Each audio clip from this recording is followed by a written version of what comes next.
Hello dear students, today we are going to start our topic directing, जो क्या है एक फंक्शन है मैनेजमेंट का। ठीक है, तो हम इसको करेंगे आज। डायरेक्टिंग का मतलब क्या होता है? सबसे पहले डायरेक्टिंग का मतलब है कि जो लोग एक ऑर्गेनाइजेशन में काम कर रहे हैं उन्हें इंस्ट्रक्ट कैसे किया जाए, उनको गाइड कैसे किया जाए, डायरेक्ट करना। ठीक है, हमारी जो डेली लाइफ है ना, उसमें बहुत सी सिचुएशंस होती हैं जिसमें डायरेक्टिंग बहुत यूज़फुल होती है। जैसे कि एक होटल ओनर है, ठीक है, वो अपने एम्प्लॉयज़ को क्या है डायरेक्ट करता है। हर रोज़ की जो एक्टिविटीज़ होती हैं होटल में वो परफॉर्म करनी होती है, उनको डायरेक्ट करता है कि तुम्हें ये करना है, तभी क्या है एक होटल अच्छे से चल पाएगा। ऐसे ही एक टीचर जो होता है वो स्टूडेंट्स को डायरेक्ट करते हैं। ठीक है, क्या करते हैं कि तुम्हें असाइनमेंट कैसे पूरी करनी है या तुम्हें कैसे पढ़ना है, किस टॉपिक को कैसे कवर करना है, तो डायरेक्टिंग यहाँ भी बहुत काम आती है। ऐसे ही अगर हम और एग्जांपल लें तो एक फिल्म डायरेक्टर जो होता है वो एक आर्टिस्ट को क्या है डायरेक्ट करता है कि फिल्म में कैसे एक्ट करना है। इन सभी सिचुएशन से हमें क्या पता चलता है कि डायरेक्टिंग हमारी लाइफ में कितनी ज़रूरी है। ठीक है, और ऐसे ही हम एक ऑर्गेनाइजेशन की बात करें तो डायरेक्टिंग की क्या इंपॉर्टेंस है कि जो प्री डिटरमाइंड गोल्स हैं उनको अचीव करने के लिए एक मैनेजर को एम्प्लॉयज़ को डायरेक्ट करना पड़ता है, गाइड करना पड़ता है, या उनको इंस्ट्रक्शंस अच्छे से देने पड़ते हैं। तो ये था डायरेक्टिंग। तो अब इसको हम थोड़ा पढ़ लेते हैं। Direction is an important managerial function through which management initiates actions in the organisation. ठीक है, डायरेक्शन एक इंपॉर्टेंट मैनेजरियल फंक्शन है जिसके थ्रू क्या एक मैनेजमेंट क्या इनिशिएट करेगी, एक्शन इनिशिएट करेगी ऑर्गेनाइजेशन में। It is a function of management which is related with instructing, guiding and inspiring human factor in the organization to achieve organization objectives। तो ये ऐसा फंक्शन है मैनेजमेंट का जो किससे रिलेटेड होता है? इंस्ट्रक्ट करना, गाइड करना, और जो ह्यूमन फैक्टर्स है ऑर्गेनाइजेशन में उनको इंस्पायर करना अपनी नॉलेज से या उनको गाइड करके अपने ऑर्गेनाइजेशन ऑब्जेक्टिव्स को अचीव करने के लिए। फिर है direction has dual objective. Direction के क्या है? दो ऑब्जेक्टिव्स होते हैं। It aims in getting things done by subordinates. जो सबऑर्डिनेट्स को टास्क दिए गए हैं उस एम को पूरा करना, उसको पूरा करवाना। On the other hand to provide superiors opportunity for some more important work with their subordinates can not do. ठीक है, सुपीरियर्स को भी क्या है अपॉर्चुनिटी मिलती है ऑर्गेनाइजेशन में, तो उनको क्या है सबऑर्डिनेट्स जो काम नहीं कर पाते वो सुपीरियर्स को भी करने पड़ते हैं। ठीक है, तो directing is the process of integrating the people within an organisation so as to obtain their willing cooperation towards meeting predetermined goals. ठीक है, एक ऐसा प्रोसेस है जिसमें पीपल को इंटीग्रेट किया जाता है, इकट्ठा किया जाता है ऑर्गेनाइजेशन में, एक कॉपरेट किया जाता है ऑर्गेनाइजेशन को कि जो प्री डिटरमाइंड गोल है, गोल सेट करके चले हैं उसको हम अचीव करें। ठीक है, फिर आ जाती हैं डायरेक्टिंग की definitions. Directing consist of the process and techniques utilised in issuing instructions and making certain that operations are carried as originally plan. तो डायरेक्टिंग क्या है? एक ऐसा प्रोसेस और एक ऐसी टेक्निक है जो इंस्ट्रक्शन देके और कुछ ऑपरेशंस को परफॉर्म करके जो ओरिजिनली प्लान किया गया है ऑर्गेनाइजेशन में उसको यूटिलाइज किया जाता है। ठीक है, प्रोसेस ये होता है, ये किसने दी है? मार्शल ने दी है कि डायरेक्टिंग किस किस को कंसिस्ट करता है। एक तो प्रोसेस और टेक्निक्स को जो यूटिलाइज की जाती है और कैसे इंस्ट्रक्शंस पास करके, और certain operations are carried as originally plan, जो भी ओरिजिनली प्लान किया है उन ऑपरेशंस को परफॉर्म करके।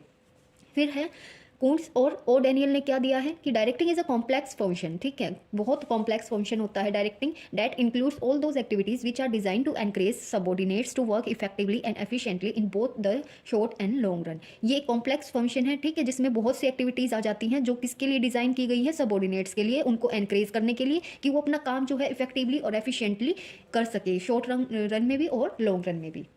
अब आगे है करेक्टरिस्टिक्स ऑफ डायरेक्टिंग, या हम फीचर्स भी बोल सकते हैं। तो डायरेक्टिंग की करेक्टरिस्टिक्स क्या होंगी? Initiates action. ठीक है, action directing function is perform by the manager along with planning, staffing, organizing and controlling in order to discharge their duty in the organisation. ठीक है, तो एक डायरेक्टिंग फंक्शन मैनेजर परफॉर्म करता है। ठीक है, और उसके साथ वो क्या है प्लानिंग फंक्शन को, स्टाफिंग को, ऑर्गेनाइजेशन को, कंट्रोलिंग को भी लेके चलता है कि वो ड्यूटीज़ क्या है डिस्चार्ज कर सके, असाइन कर सके ऑर्गेनाइजेशन में सबऑर्डिनेट्स को, while other functions prepares platform for action. Directing initiates action. ठीक है, और जो ऑर्गेनाइजेशन में जो और अदर फंक्शंस होते हैं हमारे, ये प्लानिंग, कंट्रोलिंग, ऑर्गेनाइजिंग, ये क्या करते हैं?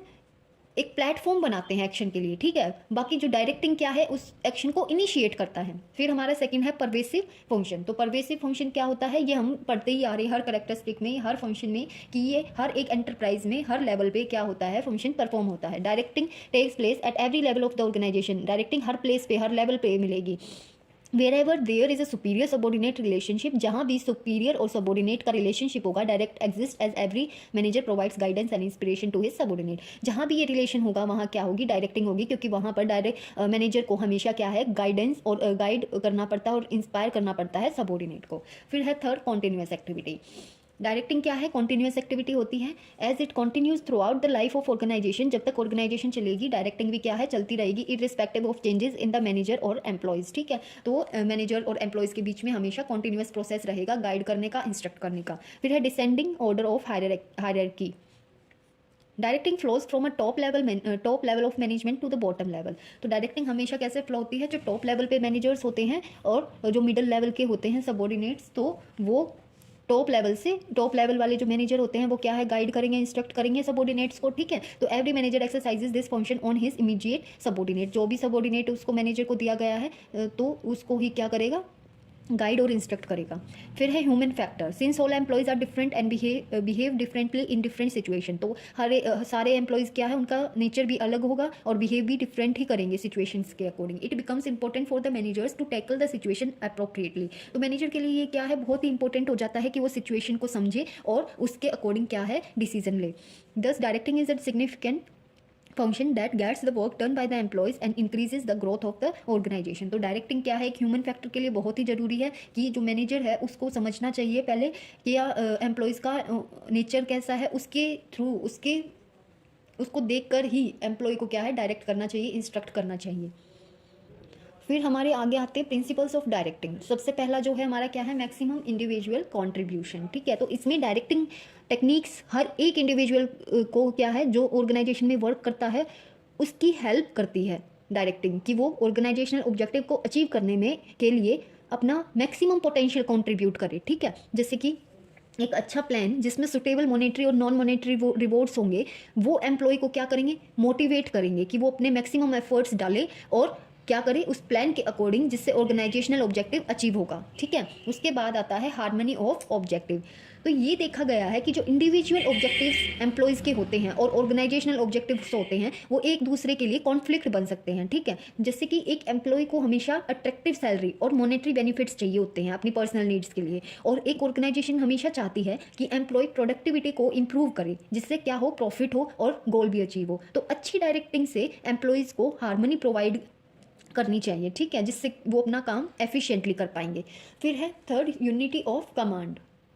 यूनिटी ऑफ कमांड में क्या होता है, इसमें एक पर्सन एक सुपीरियर से को ही क्या है इंस्ट्रक्शन देगा। ठीक है, तो एक पर्सन क्या है, एक ही सुपीरियर से अपने इंस्ट्रक्शंस रिसीव करेगा। अगर एक से ज़्यादा सुपीरियर होंगे तो क्या है, वो कंफ्यूज हो जाएगा और कन्फ्लिक्ट होंगी, डिसऑर्डर क्रिएट होगा ऑर्गेनाइजेशन में। तो इसलिए इस कॉन्फ्लिक्ट को दूर रखने के लिए एक सुपीरियर से ही क्या है, एक एम्प्लॉय को कमांड मिलनी चाहिए और एक ही सुपीरियर क्या है उसको इंस्ट्रक्शन और गाइड करेगा, डायरेक्ट करेगा। ठीक है, फिर हमारा आता है fourth, appropriateness of direction technique. Appropriateness of direction technique, इसमें क्या है, इस प्रिंसिपल के अकॉर्डिंग अप्रोप्रिएट मोटिवेशनल और लीडरशिप टेक्निक फर्म में होनी चाहिए, जो सबॉर्डिनेट्स की नीड्स, कैपेबिलिटीज़, एटीट्यूड और वेरिएबल्स को देखकर अपनाई गई हो। ठीक है, उसके बाद आता है मैनेजरियल कम्युनिकेशन। तो मैनेजरियल कम्युनिकेशन ऑर्गेनाइजेशन के सभी लेवल्स पर इफेक्टिव होनी चाहिए, जिससे डायरेक्शन भी इफेक्टिव होगी। तो डायरेक्टिंग इस वे में हो जिसमें सबॉर्डिनेट्स को क्लियर इंस्ट्रक्शंस मिलने हों, जिससे वो अच्छे से समझ पाए, और सबॉर्डिनेट्स का फीडबैक मैनेजर्स को इंश्योर करेगा कि उन्हें इंस्ट्रक्शंस क्लियरली समझ आ गई हैं या नहीं। फिर है हमारा यूज़ ऑफ इनफॉर्मल ऑर्गेनाइजेशन। तो इनफॉर्मल ग्रुप्स और ऑर्गेनाइजेशन हमेशा फॉर्मल ऑर्गेनाइजेशन में ही प्रेजेंट होते हैं। मैनेजर की कोशिश यही होनी चाहिए कि वो ऑर्गेनाइजेशन को इफेक्टिव बनाने के लिए इनफॉर्मल ऑर्गेनाइजेशन को भी सही से डायरेक्ट करे, सही से गाइडेंस दे। ठीक है, उसके बाद है लीडरशिप। तो लीडरशिप क्या है, सबॉर्डिनेट को डायरेक्ट करते टाइम मैनेजर को एक अच्छी लीडरशिप शो करनी चाहिए, जिससे सबॉर्डिनेट पॉजिटिव और मोटिव हो अपने वर्क के लिए। ठीक है, उसके बाद क्या है, फॉलो थ्रू। इसमें क्या होगा, मैनेजर का ऑर्डर देना सफिशिएंट नहीं होता फर्म में। ठीक है, तो मैनेजर को हमेशा सबॉर्डिनेट्स की एक्टिविटीज़ को देखना चाहिए कि जो मैनेजर ने उन्हें टास्क दिए हैं वो अच्छे से फॉलो हो रही हैं या नहीं। अगर उनमें कोई कमी आ रही है तो उसके लिए स्टेप उठाना चाहिए, मैनेजर को गाइड करना चाहिए, डायरेक्ट करना चाहिए, सबॉर्डिनेट को समझाना चाहिए। ठीक है, फिर आते हैं हमारे आगे एलिमेंट्स ऑफ डायरेक्शन। तो डायरेक्शन के हमारे एलिमेंट्स क्या होंगे, सबसे पहले है सुपरविजन।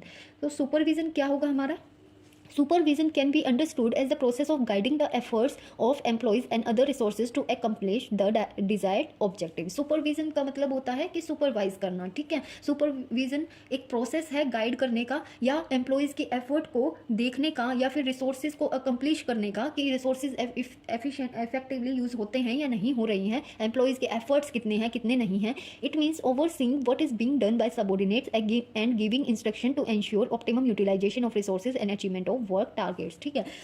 इसका मतलब है कि मैनेजर को हमेशा अपनी नज़र बनाए रखनी चाहिए कि सबऑर्डिनेट्स क्या कर रहे हैं, जो उनको इंस्ट्रक्शन दिए गए हैं वो कर भी रहे हैं या नहीं कर रहे हैं, या वो रिसोर्सेज का ऑप्टिमम यूटिलाइजेशन कर रहे हैं फॉर्म में या नहीं, जो उनको टारगेट्स दिए गए हैं वो अचीव कर रहे हैं या नहीं कर रहे हैं। तो ये अगर ये सब चीज़ें नहीं हो रही है तो सुपरवाइज करना चाहिए मैनेजर को, ठीक है। Supervision can be understood as the function to be perform by supervisor, a managerial position in the organization hierarchy at the operative level that is immediately above the worker.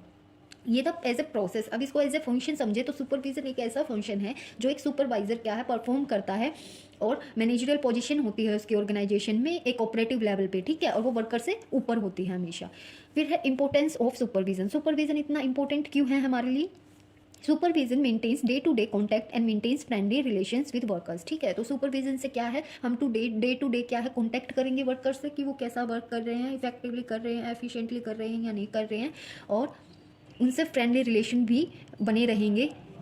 अब supervisor acts as a guide, friend and philosopher to the workers. तो एक जो अच्छा supervisor होगा वो as a guide, friend और philosopher act करेगा workers के सामने, ठीक है। तो supervisor acts as the link between workers and management. Supervisor का हमेशा क्या काम होता है कि वो एक लिंक होता है वर्कर और मैनेजमेंट के बीच में, ठीक है। He conveys management ideas to the workers on one hand, वो हमेशा मैनेजमेंट आइडियाज़ देगा वर्कर्स को कि तुम्हें किस तरीके से मैनेजमेंट को सुधारने के लिए काम करना है, और दूसरे ही हाथ में क्या, workers problems to the management on the others, और जो भी प्रॉब्लम्स होगी मैनेजमेंट में या वर्कर्स की जो प्रॉब्लम होगी उसका सोल्यूशन देगा।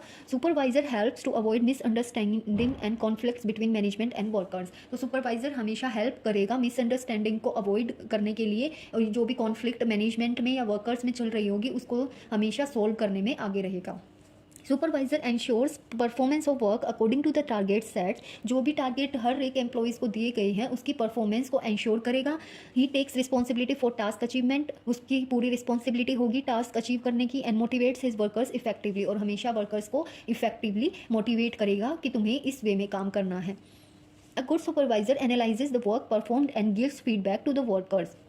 एक जो सुपरवाइजर होगा वो क्या है, वर्कर्स के जो वर्कर्स वर्क को परफॉर्म कर रहे हैं उसको एनालाइज करेगा और उनको फीडबैक देगा कि तुम्हारा काम ऐसे अच्छा है या नहीं अच्छा है। He suggest ways and means of developing work skills, वो हमेशा वेज और मीन्स को बताएगा कि तुम्हें अपनी स्किल्स को कैसे इंप्रूव करना है जिससे तुम एफिशिएंटली और इफेक्टिवली काम कर पाओगे। फिर सेकंड एलिमेंट डायरेक्टिंग का क्या है, मोटिवेशन। मोटिवेशन क्या होता है, तो motivation is the process of stimulating people to the action to accomplish desired goal, ठीक है। एक प्रोसेस है जो पीपल को स्टिमुलेट करता है कि वो अच्छे से एक्शन कर पाए अपने डिजायर्ड गोल को पाने के लिए। Motivation depends upon satisfying needs of people. Motivation किस पे डिपेंड होता है, जो पीपल्स की नीड्स होती हैं उनको सेटिस्फाई कर पा रहा है या नहीं। तो एक वर्ड होता है मोटिवेशन में, मोटिव, ठीक है। मोटिव वर्ड एक इनर स्टेट है जो एक पर्सन के बिहेवियर को एनर्जी देता है, ठीक है, एक्टिवेट करता है, उसको मूव करता है अपने गोल की तरफ कि तुम्हें ये करना है।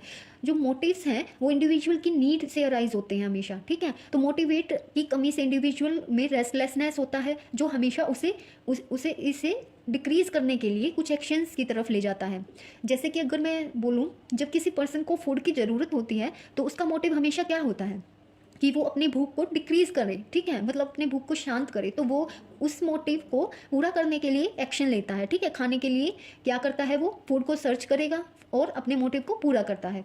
फिर है एक वर्ड, ये तो हो गया मोटिव। मोटिव क्या है, और एक होता है मोटिवेटर, ठीक है। मोटिवेटर क्या होता है, मोटिवेटर एक ऐसी टेक्निक है जिसमें एक ऑर्गेनाइजेशन में पीपल को मोटिवेट किया जाता है। बहुत से मोटिवेटर टेक्निक्स होती हैं, जैसे कि अगर एम्प्लॉयज़ की सेंस में बोले तो उनको पे चाहिए होती है, बोनस या प्रमोशन या रिकॉग्निशन। रिस्पॉन्सिबिलिटी हो गई कि उनके ऊपर रिस्पॉन्सिबिलिटी दे दे, जो एक ऑर्गेनाइजेशन के पीपल को इन्फ्लुएंस करता है, ठीक है, अपने बेस्ट एफर्ट देगा उससे अगर वो मोटिवेट होगा तो। फिर है motivation is derived from the word motive. तो मोटिव हम पढ़ चुके हैं क्या है, विच डिनोट्स अ पर्सनस नीड, जो पर्सन की नीड को दर्शाता है, डिजायर्स उसकी वॉन्ट्स क्या है, उसकी अर्जीज क्या है। It is process of motivating individual to take action in order to achieve a goal. ठीक है, तो ये एक ऐसा प्रोसेस है जो इंडिविजुअल को मोटिवेट करता है कि वो एक ऐसा एक्शन ले जिससे वो अपने गोल को अचीव कर पाए। अब फीचर्स क्या है मोटिवेशन के, मोटिवेशन एक इंटरनल फीलिंग होती है। ठीक है, तो पीपल की अर्ज डिराइव्स डिज़ायर्स एस्पिरेशंस नीड्स सब क्या होती हैं, ये इंटरनली होती हैं जो ह्यूमन बिहेवियर को इन्फ्लुएंस करती है हमेशा। जैसे कि कुछ पर्सन की अर्ज और डिराइव्स क्या होती हैं कि उनको कंफर्टेबल हाउस मिले, रेपुटेशन हो उनकी सोसाइटी में, तो ये डिज़ायर्स क्या है उनकी इंटरनली है। फिर सेकंड फीचर क्या है मोटिवेशन का, मोटिवेशन प्रोड्यूसेस गोल डायरेक्टेड बिहेवियर। मोटिवेशन गोल डायरेक्टेड बिहेवियर है, जैसे कि अगर जॉब में किसी एम्प्लॉय को प्रमोशन मिलता है तो उसका मोटिव उसकी परफॉर्मेंस इंक्रीज करना होता है। ठीक है, तो अगर एम्प्लॉय प्रमोशन में इंटरेस्टेड है तो मोटिवेशन उसकी हेल्प करेगा कि वो अपनी एफिशिएंसी को इंक्रीज करे और प्रमोशन ले ले। फिर थर्ड है हमारा motivation can be either positive और नेगेटिव। मोटिवेशन पॉजिटिव भी हो सकता है और नेगेटिव भी हो सकता है। पॉजिटिव मोटिवेशन एम्प्लॉय को पॉजिटिव रिवॉर्ड की तरफ लेके जाता है, हमेशा उसके रिवॉर्ड्स को इंक्रीज करेगा, जैसे कि पे हो गया, प्रमोशन हो गया, रिकॉग्निशन हो गया। ठीक है, और जो नेगेटिव मोटिवेशन होता है वो नेगेटिव वे में होगा हमेशा, जैसे पनिशमेंट हो गई। ठीक है, स्टॉपिंग इंक्रीमेंट, क्योंकि वो अच्छे से काम नहीं कर पाता। अगर उसको नेगेटिव में मोटिवेट किया जाता है तो क्या होगा, थ्रेटनिंग, जैसे जो एक पर्सन की एफिशिएंसी को डिक्रीज कर देगा और वो डिज़ायर वे में काम भी नहीं कर पाएगा। फिर हमारा आता है motivation is a complex process. ठीक है, तो एक कॉम्प्लेक्स प्रोसेस है क्योंकि ऑर्गेनाइजेशन में जो भी लोग काम कर रहे हैं सबका नेचर डिफरेंट है, सबकी डिफरेंट नीड्स हैं, सभी इंसान एक मोटिवेटर से मोटिवेट नहीं हो सकते। तो पर्सन की नीड को देख कर क्या है मॉनेटरी और नॉन मॉनेटरी टेक्निक्स यूज़ करनी चाहिए। उसके बाद आता है हमारा प्रोसेस ऑफ मोटिवेशन।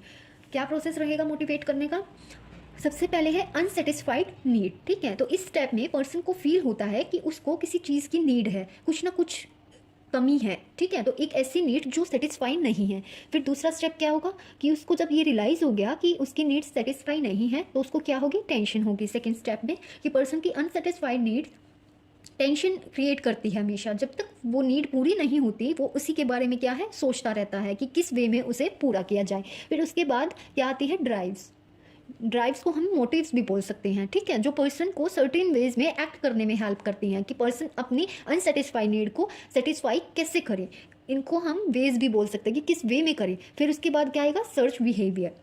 ये स्टेप तभी स्टार्ट होता है जब एक पर्सन मोटिवेट होता है कि वो अपनी अनसेटिस्फाइड डिज़ायर को सेटिस्फैक्शन में कन्वर्ट कर देगा। इसके लिए वो मेथड सर्च करता है कि जिससे वो अपने टारगेट तक पहुंच सके। ठीक है, फिर उसके बाद है सेटिस्फाइड नीड। जब एक पर्सन हार्ड वर्क करता है, एफिशिएंटली वर्क करता है, तो अपने पूरे एफर्ट्स लगाता है अपनी नीड्स को पूरा करने में, तो वो सेटिस्फाई हो जाता है। ठीक है, उसके बाद होती है रिडक्शन ऑफ टेंशन। ये सब कुछ होने के बाद फाइनली उसकी नीड पूरी हो जाती है तो उसकी टेंशन रिड्यूस हो जाती है और फिर वो अपने और नीड्स पर फोकस करता है। तो ये था हमारा पूरा मोटिवेशन का प्रोसेस। अब है हमारी आगे Maslow's need hierarchy theory of motivation. ये थ्योरीज हम बाद में करेंगे, अलग से एक वीडियो में करेंगे। जो हालांकि जो मोटिवेशन की थ्योरीज हैं वो 4 टाइप की हैं। ठीक है, तो इसको हम बाद में करेंगे। अब हमारा थर्ड एलिमेंट आ जाता है डायरेक्टिंग का, लीडरशिप। तो लीडरशिप क्या है, जब हम किसी भी ऑर्गेनाइजेशन की सक्सेस स्टोरी सुनते हैं तो सबसे पहले उस सक्सेस के पीछे लीडर्स होते हैं। ठीक है, उनको देखते हैं कि प्रेजेंट में अगर हम लीडरशिप के एग्जांपल्स लें तो जैसे कि माइक्रोसॉफ्ट कंपनी जो है वो कौन लीडर थे उसमें, बिल गेट्स। ठीक है, रिलायंस इंडस्ट्रीज़ में अंबानीज, इन्फोसिस में नारायण मूर्ति, टाटा में JRD टाटा और विप्रो में अजीम प्रेमजी। तो ये कुछ ऐसे लीडर्स हैं जिन्होंने ऑर्गेनाइजेशंस को अपनी लीडरशिप से एक अच्छे लेवल तक पहुँचाया है। तो leadership is the activity of influencing people to strive willingly for mutual objective. Leadership एक ऐसी एक्टिविटी है जिसमें क्या है, पीपल इन्फ्लुएंस होते हैं और अपनी म्यूचुअल ऑब्जेक्टिव तक पहुंचते हैं, उनको पाने की कोशिश करते हैं। Managers at all levels are expected to be the leaders of their subordinate. जो मैनेजर्स होते हैं हर लेवल पे वो क्या चाहते हैं कि हम सबॉर्डिनेट्स के लीडर हों।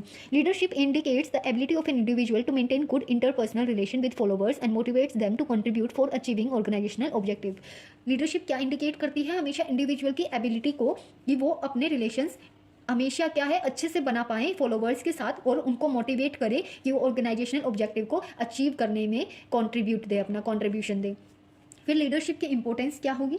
सबसे पहले है makes people contribute positively. Leadership people के बिहेवियर को इन्फ्लुएंस करती है, ठीक है, और उनको पॉजिटिव रखती है, जिनसे वो ऑर्गेनाइजेशन को पॉजिटिव रिजल्ट देंगे। फिर है creates congenial work environment. Leadership personal relations maintain करके चलती है हमेशा, जिससे फॉलोअर्स को अपनी नीड्स पूरी करने में हेल्प मिलती है, साथ ही उनको कॉन्फिडेंस प्रोवाइड करती है और उनको सपोर्ट भी करती है और एनकरेज भी करती है, ठीक है। फिर है इंट्रोड्यूसेस चेंजेस। लीडरशिप लोगों को परsuade करती है, क्लैरिफाई करती है और उनको इंस्पायर करती है कि जो भी चेंजेस है उन्हें एक्सेप्ट करें, जिससे वो इफेक्टिवली वर्क कर सकें। फिर है हैंडल्स कॉन्फ्लिक्ट। लीडरशिप फॉलोअर्स को अपनी फीलिंग्स और डिसएग्रीमेंट एक्सप्रेस करने का चांस देती है हमेशा, जिससे क्या है कॉन्फ्लिक्ट नहीं होती ऑर्गेनाइजेशन में। Train subordinates. लीडरशिप सक्सेसर्स को बिल्ड करती है हमेशा, ठीक है, और सक्सेशन होता है, सक्सेशन प्रोसेस होता है, उसको स्मूथ करने में हमेशा हेल्प करती है। फिर चलते हैं आगे कि एक अच्छे लीडर में क्वालिटीज़ क्या क्या होनी चाहिए, ठीक है। तो एक फर्स्ट है हमारा फिजिकल फीचर्स। फिजिकल फीचर्स के अकॉर्डिंग एक अच्छे लीडर का अपीयरेंस, पर्सनैलिटी, हेल्थ अच्छी होनी चाहिए, जिससे फॉलोअर्स इंस्पायर हो और उसके साथ काम इफेक्टिवली कर सकें, ठीक है। और सेकंड क्या है, नॉलेज। तो लीडर को नॉलेज और कॉम्पिटेंस का पता होना चाहिए, जिससे वो सबॉर्डिनेट्स को इंस्ट्रक्ट और इन्फ्लुएंस कर सके। फिर थर्ड है इंटीग्रिटी। लीडर एक रोल मॉडल होना चाहिए, जिसमें एथिक्स, वैल्यूज़, इंटीग्रिटी और होनेस्टी जैसी क्वालिटीज़ होनी चाहिए हमेशा। फिर है इनिशिएटिव। लीडर को अपॉर्चुनिटीज़ का हमेशा वेट नहीं करना चाहिए, ठीक है, जो भी अपॉर्चुनिटी हो उसको एक्सेप्ट कर लेना चाहिए। फिर है कम्युनिकेशन स्किल्स। लीडर में आइडियाज़ को एक्सप्लेन करने की कैपेसिटी होनी चाहिए, साथ ही लीडर एक क्या होना चाहिए, गुड लिसनर होना चाहिए, टीचर होना चाहिए, काउंसलर होना चाहिए और एक परसुएडर होना चाहिए, ठीक है, और वो अच्छे से क्या है अपने फॉलोअर्स से कम्युनिकेट कर सकें। फिर है मोटिवेशन स्किल्स। लीडर में मोटिवेशन स्किल होनी चाहिए, जिससे वो अपने फॉलोअर्स की नीड को समझ सके और सुटेबल मीन्स से उन नीड्स को पूरा कर सके, ठीक है। उसके बाद है सेल्फ कॉन्फिडेंस। लीडर में सेल्फ कॉन्फिडेंस होना चाहिए, जिससे वो अपने फॉलोवर्स को मोटिवेट कर सके और फॉलोवर्स कॉन्फिडेंटली उसको फॉलो करे। फिर होता है डिसिसिवनेस। लीडर में डिसीजंस क्विकली और कॉन्फिडेंट लेने की एबिलिटी होनी चाहिए हमेशा। सिचुएशन के अकॉर्डिंग उसे सही डिसीजन करेक्ट मैनर में लेने चाहिए। फिर लास्ट है social skills. Leader sociable friendly होना चाहिए, उसको फॉलोवर्स के साथ अच्छे रिलेशन मेंटेन करके चलना चाहिए। तो ये थी लीडरशिप की क्वालिटीज़। अब है लीडरशिप स्टाइल। तो लीडरशिप के स्टाइल क्या है, कौन से टाइप के लीडर्स हैं? सबसे पहले है ऑटोक्रेटिक या authoritarian leader. An autocratic leader gives orders and expects his subordinate to obey those orders, ठीक है। तो हमेशा ये लीडर क्या ऑर्डर्स देगा और ये एक्सपेक्ट करेगा सबऑर्डिनेट से कि वो उसके ऑर्डर को माने। If a manager is following this style then communication is only one way with the subordinate only acting according to the command given by the manager. अगर इस स्टाइल की हम बात करें तो इसमें वन वे कम्युनिकेशन होगा हमेशा सबऑर्डिनेट के साथ, only acting according to the command. जो कमांड दी गई है, मैनेजर ने जो कमांड दी है वही सबऑर्डिनेट को माननी पड़ेगी। दिस लीडर इज डॉगमेटिक, ठीक है। तो ये लीडर क्या है, डॉगमेटिक नेचर का होता है, डज नॉट चेंज और विश टू बी कॉन्ट्राडिक्टेड। ये अपने कभी भी कमांड को चेंज नहीं करता। His following is based on the assumptions that reward and और punishment both can be given depending upon the result. तो जो भी रिजल्ट मिलेंगे, जो भी टारगेट सबऑर्डिनेट्स को दिए गए हैं, तो ये एज्यूम करके चलता है कि रिवॉर्ड और पनिशमेंट भी उसी के अकॉर्डिंग दिए जाएंगे। The leadership style is effective in getting productivity in many situations like in a factory where the superior is responsible for production on time and has to ensure labor productivity। तो इस type की जो leadership style है वो कहाँ mainly productivity में effective होती है ऐसी सिचुएशन में, जैसे कि फैक्ट्री में एक सुपरवाइजर को क्या रिस्पॉन्सिबिलिटी मिली होती है प्रोडक्शन की, और उसको क्या है हमेशा कमांड देनी होती है लेबर को कि वो प्रोडक्टिविटी को बढ़ाने के लिए उनसे अच्छे से काम करवा सके, तो उनको कमांड देता है, ठीक है। सेकेंड जो लीडरशिप स्टाइल है वो है डेमोक्रेटिक और participative leader. A democratic leader will develop action plans and makes decision in consultation with his subordinates, ठीक है। तो इसमें ये नहीं है कि जो कमांड दी है बस उसी के अकॉर्डिंग चलना है। इसमें क्या है, जो एक लीडर होता है वो एक्शन प्लान्स बनाता है, डेवलप करता है और डिसीजंस बनाता है किसके साथ, सबऑर्डिनेट्स के साथ, उनसे कंसल्ट करके चलता है हमेशा। लेकिन उसमें ऐसा नहीं था दूसरे स्टाइल में, ठीक है। He will encourage them to participate in decision making, ठीक है। तो वो डिसीजन मेकिंग में क्या है, पार्टिसिपेट करवाता है हमेशा सबऑर्डिनेट्स को। This kind of leadership style is more common nowadays तो बहुत चली हुई है। Since leaders also recognize that people perform best if they have set their own objective. तो इसमें लीडर क्या मान के चलता है कि अगर सबॉर्डिनेट ने अपने खुद के ऑब्जेक्टिव सेट किए हैं तो वो क्या है, इफेक्टिव होंगे ऑर्गेनाइजेशन के लिए। They also need to respect the others opinion and support subordinates to perform their duties and accomplish organizational objective. तो इस लीडर का इसमें क्या मानना होता है कि हमें उनके सबॉर्डिनेट्स के ओपिनियन का हमेशा रिस्पेक्ट करना चाहिए, उनको सपोर्ट करना चाहिए कि वो अपने अच्छे से ड्यूटी परफॉर्म कर रहे हैं और ऑर्गेनाइजेशनल ऑब्जेक्टिव को भी अचीव करना चाहिए। फिर हमारा लास्ट है लेजीज फेयर और free rein leader style. Such a leader does not believe in the use of power unless it is absolutely essential. तो इसमें लीडर क्या है, पावर का यूज़ करने में कोई बिलीव नहीं करता, लेकिन ये बहुत ही एसेंशियल पार्ट होता है एक फॉर्म के लिए। The followers are given a high degree of independence to formulate their own objective and way to achieve them. ठीक है, तो यहाँ फॉलोवर्स को बहुत हाई डिग्री की, बहुत ही फ्री कर दिया जाता है उन्हें कि वो अपने खुद के ऑब्जेक्टिव्स फॉर्मुलेट करे और उनको अचीव करे। The group members work on their own task resolving issues themselves. तो यहाँ ग्रुप मेंबर्स क्या है, ग्रुप में मेंबर्स अपने ग्रुप बना के चलते हैं और टास्क को लेके चलते हैं कि हमें ये टास्क पूरा करना है, वो खुद ही रिसॉल्व करते हैं इश्यूज़ को। The manager is there only to support them. सिर्फ मैनेजर वहाँ लीडर क्या करेगा, उनको सपोर्ट करेगा, supply them the required information, जो उनको इन्फॉर्मेशन चाहिए होगी टास्क से रिलेटेड वो इन्फॉर्मेशन देगा। At the same time the subordinate assumes responsibility for the work to be perform. ठीक है, तो इसमें क्या है, सबॉर्डिनेट्स बिल्कुल फ्री होते हैं। ये था हमारा लास्ट लीडरशिप स्टाइल। फिर हमारा फोर्थ एलिमेंट आ जाता है डायरेक्टिंग का, कम्युनिकेशन। तो कम्युनिकेशन, मैनेजर की जो डायरेक्टिंग एबिलिटीज़ मेनली उसकी कम्युनिकेशन स्किल्स पर डिपेंड होते हैं हमेशा। तो हर ऑर्गेनाइजेशन हमेशा मैनेजर और एम्प्लॉयज़ की कम्युनिकेशन स्किल को इम्प्रूव करना चाहेगी, जिससे क्या है, ऑर्गेनाइजेशन के ऑब्जेक्टिव्स अच्छे से पूरे होंगे। तो वर्ड कम्युनिकेशन वर्ड जो है वो कहाँ से, लैटिन वर्ड से डिराइव किया गया है। ठीक है, तो कम्युनीज जो है उसका मेन जो मीनिंग होता है वो होता है कॉमन, जिसको हम कॉमन अंडरस्टैंडिंग भी बोल सकते हैं। ठीक है, तो communication is the sum of all things one person does when he wants to create understanding in the mind of the another। तो कम्युनिकेशन क्या है, ऐसी थिंग्स है कि जो एक पर्सन हमेशा करना चाहेगा, क्यों, दूसरे को समझाने के लिए। ठीक है, कम्युनिकेट करना चाहेगा। It involve systematic and continuous process of telling, listening and understanding. तो ये एक सिस्टमैटिक और कॉन्टिन्यूस प्रोसेस होता है बताने का, सुनने का और समझने का। Communication is transfer of information from the sender to the receiver with the information being understood by the receiver। ठीक है, तो कम्युनिकेशन क्या है, इन्फॉर्मेशन का ट्रांसफर है सेंडर से लेके रिसीवर तक और इन्फॉर्मेशन को समझने का रिसीवर को। फिर है communication is process by which people creates and share information with one another in order to reach common understanding. तो एक ऐसा प्रोसेस है जिससे क्या है, पीपल कम्युनिकेट करते हैं, कम्युनिकेशन को क्रिएट करते हैं, इंफॉर्मेशन शेयर करते हैं दूसरों से और अपने कॉमन अंडरस्टैंडिंग तक पहुंचते हैं। अब एलिमेंट्स क्या होंगे कम्युनिकेशन प्रोसेस के, तो सबसे पहले क्या होगा, सेंडर। यहाँ से स्टार्ट हो गया हमारे कम्युनिकेशन प्रोसेस। जो एक सेंडर होगा वो कौन होता है, वो एक ऐसा पर्सन होता है जो अपने थॉट्स और आइडियाज़ को कन्वे करता है रिसीवर के लिए। सेंडर का दूसरे पर्सन को मैसेज भेजने का इंटेंट होता है कि वो उसके मैसेज को क्लियरली समझे और फिर रिसीवर उसको फीडबैक दे। ठीक है, फिर सेंडर अपने आइडियाज़ और थॉट्स को पास करेगा in the form of message. Message क्या होता है, message ideas, feelings, suggestions, orders, ये कंटेंट होता है मैसेज में सारा। ठीक है, जो एक सेंडर रिसीवर को कन्वे करता है। उसके बाद आती है हमारी यहाँ पर, जब ये जाएगा तो एनकोडिंग होगी। ठीक है, एनकोडिंग क्या है, एक मैसेज को कम्युनिकेशन सिंबल्स में कन्वर्ट करने का प्रोसेस होता है, जैसे कि वर्ड्स हो गए, पिक्चर्स हो गए, गेस्चर्स हो गए। ठीक है, फिर आता है हमारा मीडिया एक ऐसा पाथ है जिसके जरिए एनकोडेड मैसेज को रिसीवर को ट्रांसमिट किया जाता है।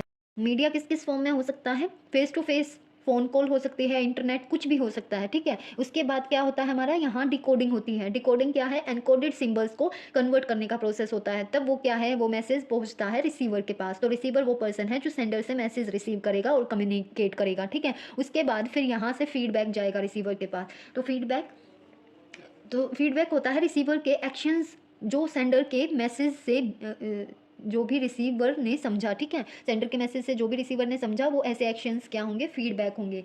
एक हमारा नॉइज़ भी है एक एलिमेंट। ठीक है, तो नॉइज़ कम्युनिकेशन में ऑब्स्ट्रक्शंस होती हैं या कम्युनिकेशन प्रोसेस में रुकावटें होती हैं। सेंडर और रिसीवर दोनों नॉइज़ से डिस्ट्रैक्ट हो सकते हैं। नॉइज़ इंटरनली भी हो सकती है और एक्सटर्नली भी। ठीक है, इंटरनली क्या होती हैं, थॉट्स हो गए, इमोशंस हो गए। ठीक है, एक्सटर्नल सोर्सेज जैसे हमारे रेडियोज, अदर कन्वर्सेशंस में क्या है, कुछ रुकावटें आ जाती हैं, वो होते हैं। तो ये था हमारा कम्युनिकेशन प्रोसेस और उसके एलिमेंट्स। फिर है इंपॉर्टेंस ऑफ कम्युनिकेशन। कम्युनिकेशन इतनी ज़रूरी क्यों है हमारे लिए।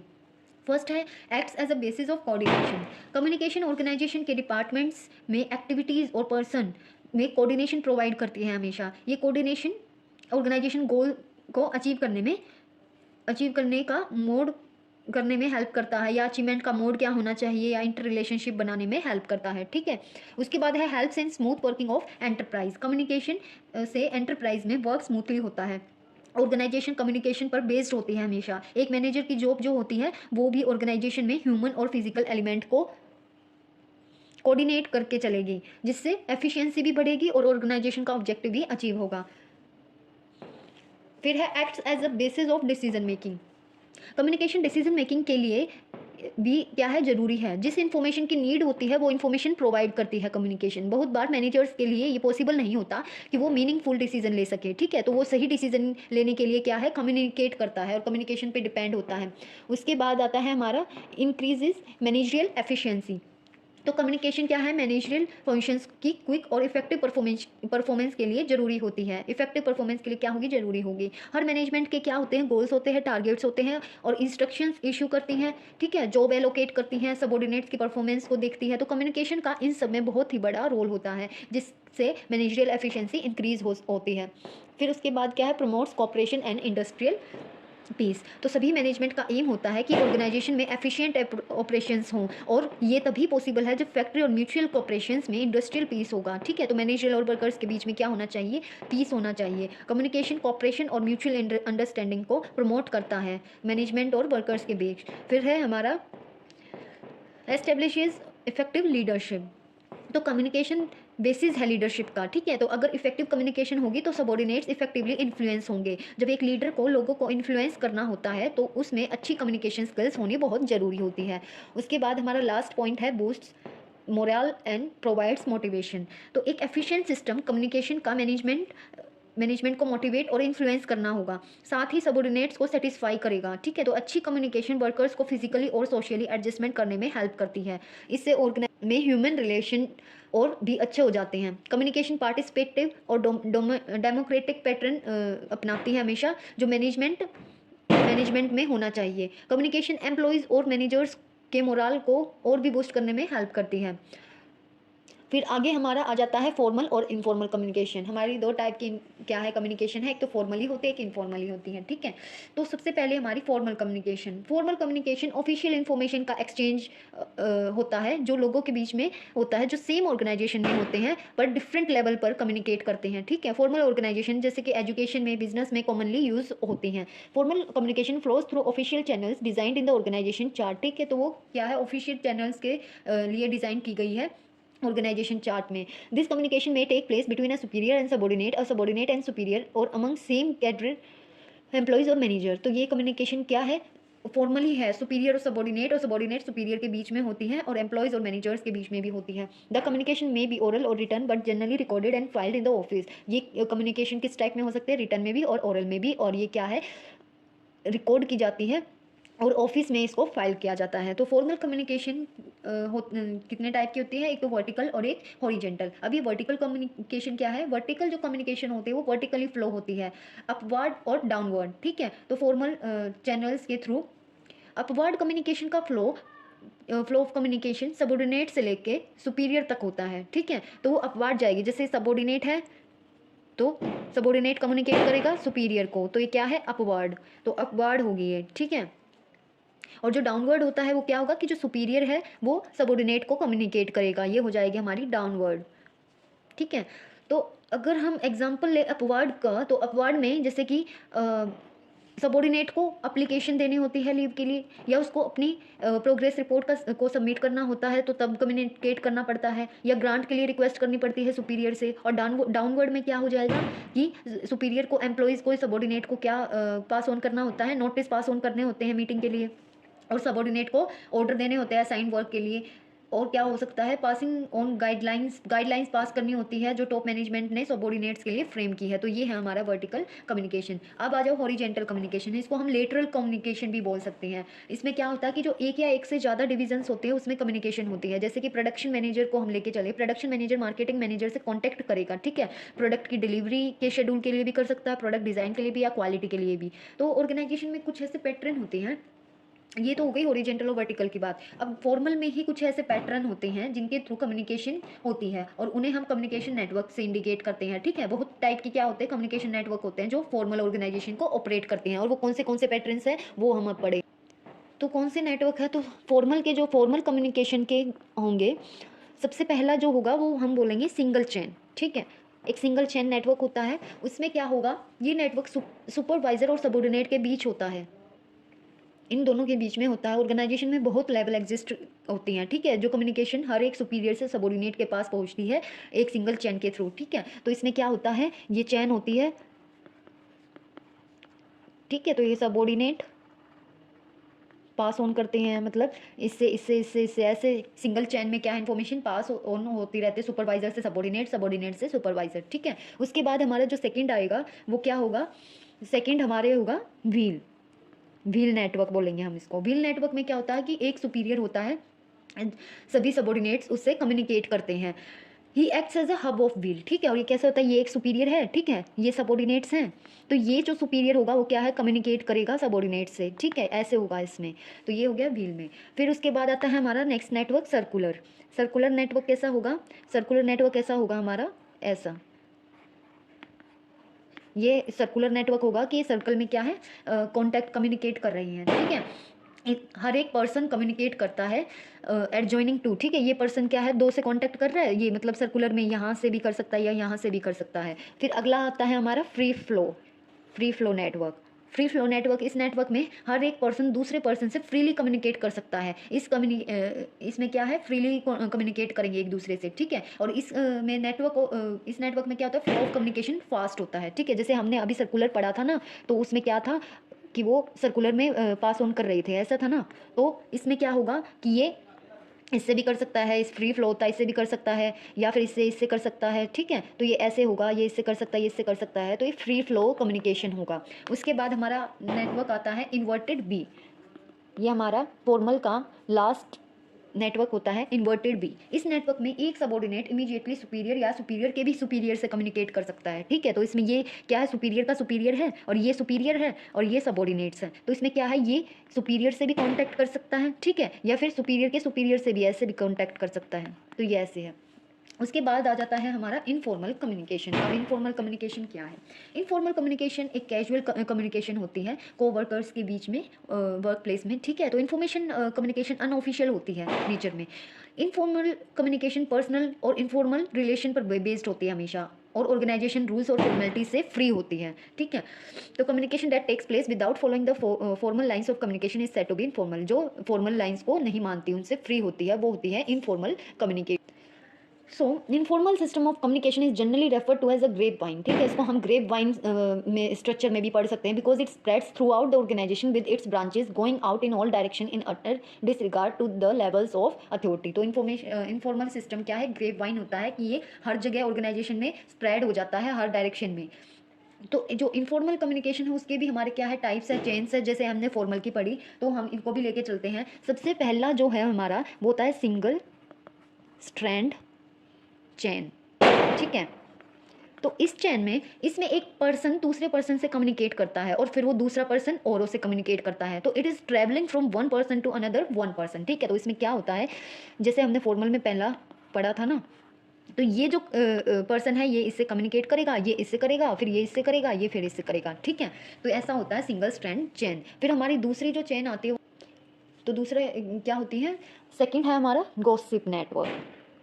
This is the common network जो आजकल सभी यूज़ करते हैं। गॉसिप मतलब ग्रुप में, ठीक है, ग्रुप में कन्वर्सेशन करना, ठीक है, जिसमें सब एक दूसरे से इनफॉर्मली कांटेक्ट करते हैं। तो गॉसिप नेटवर्क का क्या होगा, जैसे ये है, ए है, ठीक है, वो सबसे कम्युनिकेट करेगा ग्रुप में, सबसे क्या करेगा, कम्युनिकेट करेगा इनफॉर्मली, और ये भी इनसे कर सकते हैं। तो ये होता है इनफॉर्मली, गॉसिप नेटवर्क बोलते हैं इसको। फिर हमारा थर्ड आता है इनफॉर्मल कम्युनिकेशन में प्रोबेबिलिटी नेटवर्क। प्रोबेबिलिटी नेटवर्क क्या होता है, और ये एक ऐसा नेटवर्क है जिसमें हर एक इंडिविजुअल रेंडमली सेम मैसेज दूसरे को कम्युनिकेट करता है, ठीक है। तो प्रोबेबिलिटी में होता है जैसे कि एक ए है, वो किसको करेगा कम्युनिकेट, बी पर्सन को करेगा, वो डी को भी कर देगा, लेकिन ये जो बी है सेम मैसेज किसको, जैसे कि मान लो यहाँ सी है या ई है, इनको कम्युनिकेट करेगा सेम मैसेज, और ये जो डी है ये जैसे एल है या के पर्सन है उनको कम्युनिकेट करेगा। तो ये होता है प्रोबेबिलिटी नेटवर्क, ठीक है। उसके बाद हमारा फोर्थ आता है कौन सा नेटवर्क, क्लस्टर। इनफॉर्मल में क्लस्टर नेटवर्क आता है। क्लस्टर नेटवर्क क्या, हम इसको चेन में क्या होता है कि एक पर्सन कुछ ही सिलेक्टेड पर्सन को इन्फॉर्मेशन शेयर करता है, फिर वो सिलेक्टेड पर्सन और सिलेक्टेड पर्सन को कम्युनिकेट करते हैं, ठीक है। जैसे इसमें क्या होता है, ये ए है, ठीक है, वो बी को कम्युनिकेट करेगा और किसको कम्युनिकेट करेगा, जैसे उसने सी को भी कर दिया, सेलेक्ट किया उसने डी को कर दिया, ठीक है, ये सिलेक्टेड पर्सन है। अब बी जो है वो भी किसको सेलेक्ट करेगा, जैसे एफ को सेलेक्ट कर लिया या इसने जी को सेलेक्ट कर लिया, ये भी जैसे ओ को सेलेक्ट कर लिया या पी को सेलेक्ट कर लिया, इसने जैसे एक्स को सेलेक्ट कर लिया कम्युनिकेट करने के लिए, इसने जेड को कर लिया। तो ये क्या है, हमारा क्लस्टर नेटवर्क है, कुछ ही सिलेक्टेड लोगों को क्या है इन्फॉर्मेशन मिलेगी इसमें। तो ये था हमारा इनफॉर्मल कम्युनिकेशन के टाइप्स या चेन्स। अब आ जाओ बैरियर्स टू कम्युनिकेशन। अब कम्युनिकेशन के लिए डिफिकल्टीज क्या है, क्या बैरियर्स हैं, ठीक है। सीमेंटिक बैरियर सबसे पहले, तो ये बैरियर ऐसी प्रॉब्लम्स और ऑब्स्ट्रक्शंस होते हैं जो कम्युनिकेशन प्रोसेस में एनकोडिंग और डिकोडिंग के टाइम क्रिएट होते हैं, ठीक है। सीमेंटिक बैरियर्स कैसे क्रिएट होते हैं, जैसे कि अगर मैसेज को बैडली एक्सप्रेस्ड किया गया हो या रॉन्ग वर्ड्स यूज़ किए गए हों, सिम्बल्स यूज़ किए गए हों, ठीक है, जिनका डिफरेंट मीनिंग हो, या फिर ट्रांसलेशन जो है वो गलत यूज़ कर दी हो, इन सब से क्या होता है कम्युनिकेशन पे इफेक्ट होता है, इनको हम सिमेंटिक बैरियर्स बोलेंगे। फिर सेकंड है हमारा साइकोलॉजिकल बैरियर्स। साइकोलॉजिकल बैरियर्स ऐसे बैरियर्स हैं जो इमोशनल फैक्टर से रिलेटेड होते हैं, जैसे कि अगर कोई पर्सन वरीड है या एंग्री है तो वो अच्छे से कम्युनिकेट नहीं कर पाएगा, ठीक ठीक है। तो कुछ साइकोलॉजिकल बैरियर्स होते हैं, जैसे अगर सेंटर ने रिसीवर को कुछ मैसेज भेजा है तो उसकी लैक ऑफ अटेंशन से भी क्या है ये बैरियर्स क्रिएट हो सकते हैं, ओके। उसके बाद लॉस ऑफ ट्रांसमिशन या डिस्ट्रस्ट। तो उसके बाद है पर्सनल बैरियर्स। अब ये पर्सनल बैरियर्स कौन से होते हैं, पर्सनल बैरियर जो होते हैं वो सेंडर और रिसीवर दोनों की तरफ से हो सकते हैं, जैसे कि फियर ऑफ चैलेंज और टू अथॉरिटी, या lack of confidence of superior कि वो अपने सबॉर्डिनेट को अच्छे से कम्युनिकेट नहीं कर पा रहा है, अनविलिंगनेस टू कम्युनिकेट, या लैक ऑफ प्रॉपर इंसेंटिव, ठीक है, तो उसने स्टेप अच्छे से नहीं उठाया या वो अच्छे से कम्युनिकेट नहीं कर पाया, ये पर्सनल प्रॉब्लम है उनके बीच में, ठीक है। तो लास्ट है हमारा ऑर्गेनाइजेशनल बैरियर। ये कौन से बैरियर्स होते हैं, जो organization structure, authority, relationship, rules और रेगुलेशन से रिलेटेड होते हैं। ऑर्गेनाइजेशनल बैरियर में ऑर्गेनाइजेशनल पॉलिसीज़ आ जाती हैं, अगर ऑर्गेनाइजेशनल पॉलिसीज़ चेंज होती रहती हैं तो कम्युनिकेशन का जो फ्री फ्लो है वो भी अच्छे से नहीं हो पाता है। रूल्स अगर रिजिड होंगे तो कम्युनिकेशन इफेक्टिव नहीं होगी, तो वो भी हमें देख के चलना होता है। अब हमने उनकी प्रॉब्लम्स पढ़ी कि कम्युनिकेशन में क्या क्या प्रॉब्लम्स होती है, अब उनको इम्प्रूव कैसे किया जाए, इम्प्रूविंग कम्युनिकेशन इफेक्टिवनेस। तो सबसे पहले है क्लैरिफाई आइडियाज़ बिफोर कम्युनिकेशन। तो कम्युनिकेट करने से पहले सुपीरियर को खुद ही क्लियर होना चाहिए कि वो क्या कम्युनिकेट करना चाहता है। सुपीरियर को पहले ही प्रॉब्लम की गहराई को समझना होगा, उसको एनालाइज करना होगा, तभी सबॉर्डिनेट से कम्युनिकेट करना चाहिए, ठीक है। फिर सेकेंड है communicate according to the needs of receiver. Communication का जो अंडरस्टैंडिंग लेवल है ना रिसीवर का, वो उसके लेवल के हिसाब से होना चाहिए हमेशा। मैनेजर को सबॉर्डिनेट की एजुकेशन और अंडरस्टैंडिंग लेवल के अकॉर्डिंग क्या है कम्युनिकेट करना चाहिए। फिर है consult others before communicating. Communicate करने से पहले बेटर है कि हम दूसरों से कम्युनिकेट करके प्लान को डेवलप करें, या फिर सबॉर्डिनेट का पार्टिसिपेशन और इन्वॉल्वमेंट ऑर्गेनाइजेशन को और भी कोऑपरेटिव बनाता है, ठीक है। तो उसको क्या है कंसल्ट करके चलना चाहिए। फिर है be aware of language, tone and content of message. तो मैसेज, टोन, लैंग्वेज और मैनर, ये कंटेंट इस वे में होना चाहिए जिससे एंटरप्राइज में कम्युनिकेशन इफेक्टिव हो। लैंग्वेज रिसीवर की अंडरस्टैंडिंग के अकॉर्डिंग होनी चाहिए हमेशा। फिर है convey things of help and value to listeners. तो दूसरों को मैसेज कन्वे करने से पहले हमें दूसरों के इंटरेस्ट और नीड्स को अच्छे से समझना चाहिए, पता होना चाहिए, इससे क्या है कम्युनिकेशन इफेक्टिव होगी। फिर क्या है एंश्योर प्रॉपर फीडबैक। तो कम्युनिकेशन प्रोसेस तभी सक्सेस है जब सेंडर को फीडबैक रिसीव होता है, ठीक है। इफेक्टिव कम्युनिकेशन तभी होगी जब रिसीवर एक प्रॉपर फीडबैक सेंडर को देगा कि उसे सेंडर का मैसेज रिसीव हो चुका है और उसके क्या आइडियाज़ है, क्या थॉट्स है, वो उसको समझ चुका है। फिर उसके बाद क्या है communicate for present as well as future. तो कम्युनिकेशन क्या है एग्जिस्टिंग कमिटमेंट्स के लिए जरूरी होती है, जिससे कंसिस्टेंसी बनी रहती है, वो प्रेजेंट है, ठीक है। और कम्युनिकेशन एंटरप्राइज की फ्यूचर गोल्स के लिए भी क्या है जरूरी है। फिर है फॉलो अप कम्युनिकेशन। एंटरप्राइज में रेगुलर फॉलो करना चाहिए सबॉर्डिनेट्स को कि उन्हें जो कम्युनिकेट किया जा रहा है वो अच्छे से कर रहे हैं, उनको समझ आ रहा है या नहीं आ रहा है। फिर लास्ट है बी अ गुड लिसनर। तो मैनेजर एक अच्छा लिसनर होना चाहिए।